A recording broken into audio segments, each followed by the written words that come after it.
Powerful. So we're working with the power of intention in all the different modalities that we're studying here. So it sets up a whole, like a safe space when you're doing Lomi by initiating that chant. Absolutely. The spiritual aspect of Lomi is very important.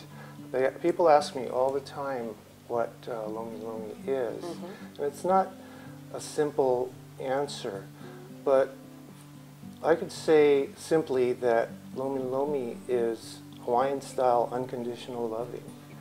It's really incorporates the spirit of aloha. Well, how does Ho'oponopono fit into Hawaiian Lomi Lomi? Ho'oponopono is one of the main tools in practicing Lomi Lomi. If you look back at the old Hawaiian culture, we find that Ho'oponopono was practiced. It was part of the tradition of Hawaii, of old Hawaii. And what it is a practice of clearing negative energy. And basically, it was merely the families sitting down every day and talking about resentments, problems, blockages that might be occurring within the family, and resolving them. They took it very seriously.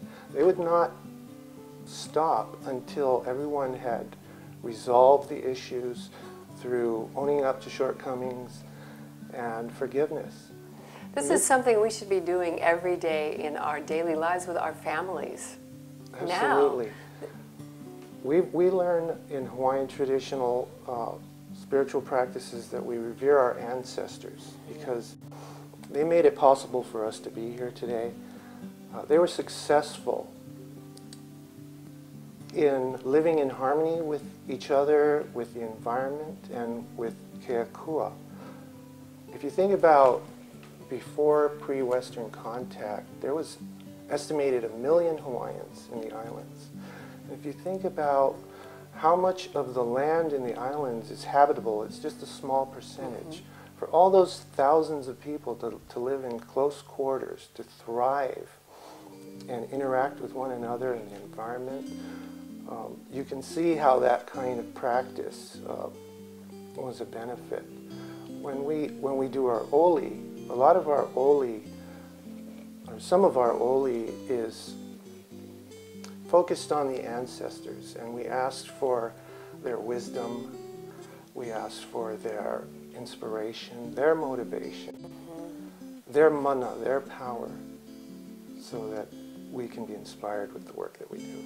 You know, in the old days, everyone practiced Lomi, children, adults. You had your experts in Lomi that perhaps did massage that was geared towards Lua, the Hawaiian martial arts. You had experts who practiced on the ali'i, or the chiefs. But within the family, within the community, Lomi was practiced on a regular basis by everybody. So how has it transformed from that ancient practice to the current practice that you're doing? You know, we're not using it in our own daily lives, but people come to you.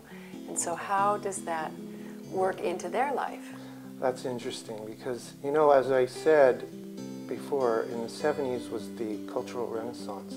Well, prior to that, the need for that was because of the prohibitions, the suppression of cultural practices. And so we've had a lot of making up to do. But in that period, the Kumu Lomi Lomi, the elders, the masters of Lomi, began teaching, and their students are teachers today. And so and I'd like to say this empirically, that because there's so much vagueness about what Lomi Lomi is, and the fact that you may learn a few of the techniques in a school for massage, unless you have spent time at the foot of a Kumu Kupuna, an elder from the islands who really have a deep insight into Hawaiian culture and spirituality, as long as the work to me, that is the essence of what Lomi Lomi is today. There's many fabulous teachers and practitioners who focused on different aspects of the physical techniques or applications. But basically, the spiritual aspects are universal.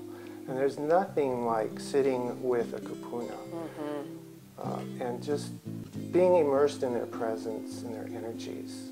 So you've been very blessed to have your mom be the kupuna that you've been able to sit at her feet, Auntie Angeline. Oh, absolutely. And of course, most of the Lomi practitioners in the islands are like a big family. We all know each other.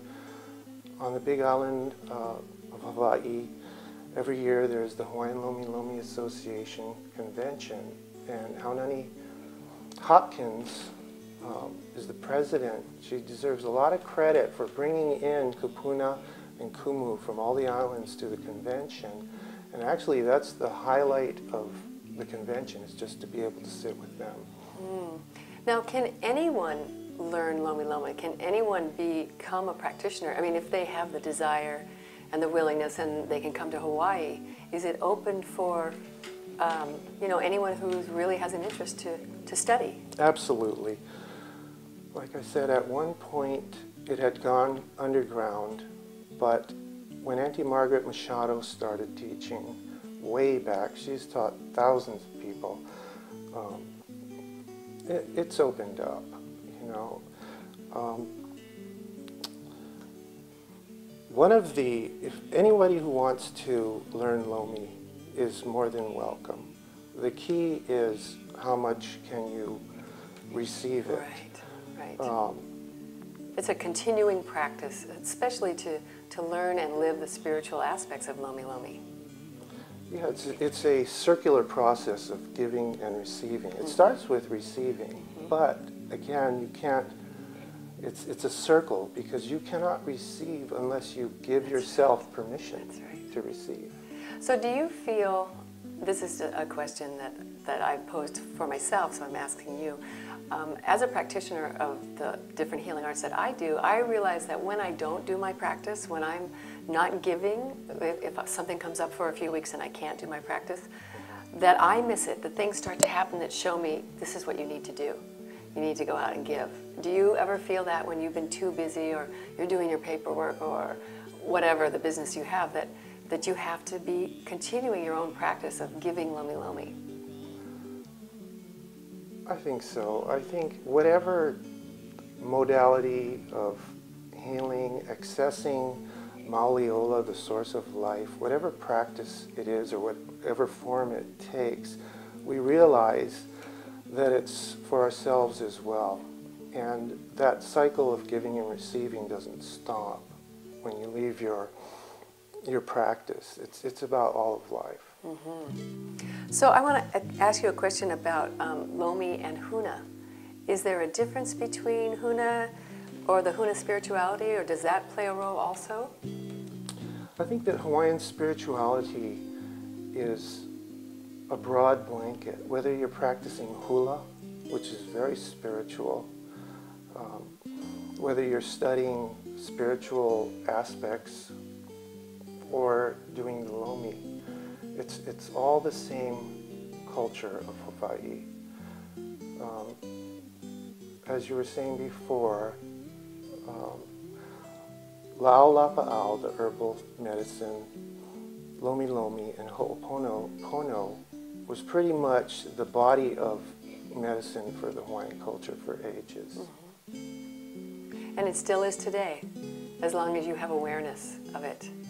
So do you think it's pervasive in the islands? Are there more people wanting it now, or is it something that needs re-education to be brought back into the culture? Well, based on the great response that we get from visitors and the people that live here, it's definitely welcome by everyone. But I can't say enough that it should be promoted more and more, because For one thing, the Kumu, the Kupuna, they're not getting any younger.